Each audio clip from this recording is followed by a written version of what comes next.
Top 9 में आगे बढ़ते हैं। अमेरिका नाटो देशों के साथ मिलकर रूस के खिलाफ नई रणनीति बनाने में जुटा हुआ है।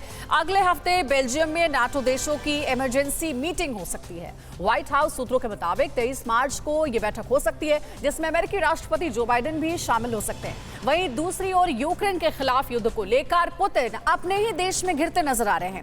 लाइव रशियन न्यूज चैनल पर एक महिला ने युद्ध के विरोध में प्ले कार्ड दिखाया है। रूस के यूक्रेन के बीच चल रहे जंग से जुड़ी तमाम अहम खबरें देखिए टॉप 9 रूस वर्सेस यूक्रेन। अमेरिका ने एक बार फिर चीन को चेतावनी दी है कि अगर वो यूक्रेन के खिलाफ जंग में रूस की कोई भी मदद करेगा तो उसे इसकी कीमत चुकानी होगी। वहीं जंग के बीच अमेरिकी रक्षा मंत्री लॉयड ऑस्टिन नाटो की एक अहम बैठक में हिस्सा लेने के लिए बेल्जियम के दौरे पर जाने वाले हैं। यहाँ नाटो हेडक्वार्टर में ऑस्टिन कई देशों के रक्षा प्रमुखों से जंग को लेकर चर्चा करेंगे। यूक्रेन और रूस की सेनाओं के बीच टैंक वार का एक जबरदस्त वीडियो सामने आया है। यूक्रेन के वोल्नोवाक शहर की सड़कों पर दौड़ते एक रूसी T-72 टैंक की भिड़ंत एक यूक्रेनियन टैंक के साथ हो गई। आमने सामने की लड़ाई में दोनों ही तरफ से ताबड़तोड़ फायरिंग की गई। टैंक्स की इस भीषण मुठभेड़ के बाद पूरा इलाका गोलीबारी की आवाजों से गूंज उठा।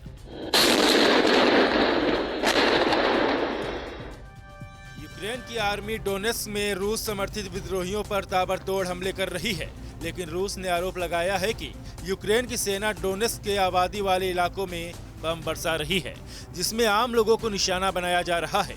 रूसी रक्षा मंत्रालय ने दावा किया है कि डोनेट्स्क में यूक्रेनी सेना की बमबारी में करीब 20 लोगों की मौत हो चुकी है, जबकि 28 लोग घायल हो गए हैं। डोनेट्स्क में हमले की कई वीडियो भी रूस ने शेयर किए हैं। पोलैंड की पुलिस ने बेलारूस से सटे अपने बॉर्डर को बंद कर दिया है। दोनों देशों को जोड़ने वाली कोज़लोविची कुकुरीकी बॉर्डर पर बेलारूस के ट्रकों को आने जाने से फिलहाल के लिए रोक दिया गया है। पोलैंड पुलिस का ये कदम यूक्रेनी कट्टरपंथियों पर लगाम लगाने के इरादे से उठाया गया है, जो इस रास्ते के जरिए बेलारूस और रूस के साथ सीधे संपर्क में रहते थे। रूस के समर्थन में लड़ने के लिए यूक्रेन पहुंची चेचन्या की स्पेशल फोर्स ने अपनी मूवमेंट बढ़ा दी है। आधुनिक हथियारों से लैस चेचन्या के सैनिक अब यूक्रेन के शहरी इलाकों में दाखिल हो चुके हैं। युद्ध के मैदान में चेचन लड़ाकों को बेहद खतरनाक माना जाता है। चेचन फोर्स के जवानों का एक नया वीडियो सामने आया है, जिसमें वो यूक्रेनी नागरिकों से पूछताछ करते दिखाई दे रहे हैं। रूस की न्यूज एजेंसी RIA के मुताबिक रूसी आर्मी ने यूक्रेन के चेर्नोबिल और ज़पोरिज़िया न्यूक्लियर पावर प्लांट को पूरी तरह से अपने कब्जे में ले लिया है। इससे पहले रशियन आर्मी ने चेर्नोबिल पावर प्लांट को निशाना बनाकर हमला किया था, जिसमें पावर प्लांट की एक हाई वोल्टेज बिजली लाइन को नुकसान पहुंचा है, जिसकी वजह से प्लांट की कूलिंग करने वाला सिस्टम ठप पड़ा है।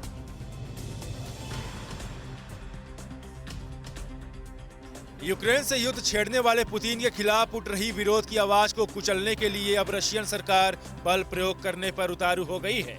इसी कड़ी में रूस के सेंट पीटर्सबर्ग में एंटी वार सॉन्ग परफॉर्म कर रहे एक रशियन आर्मी बैंड पर हमला करके उन्हें गिरफ्तार कर लिया गया है।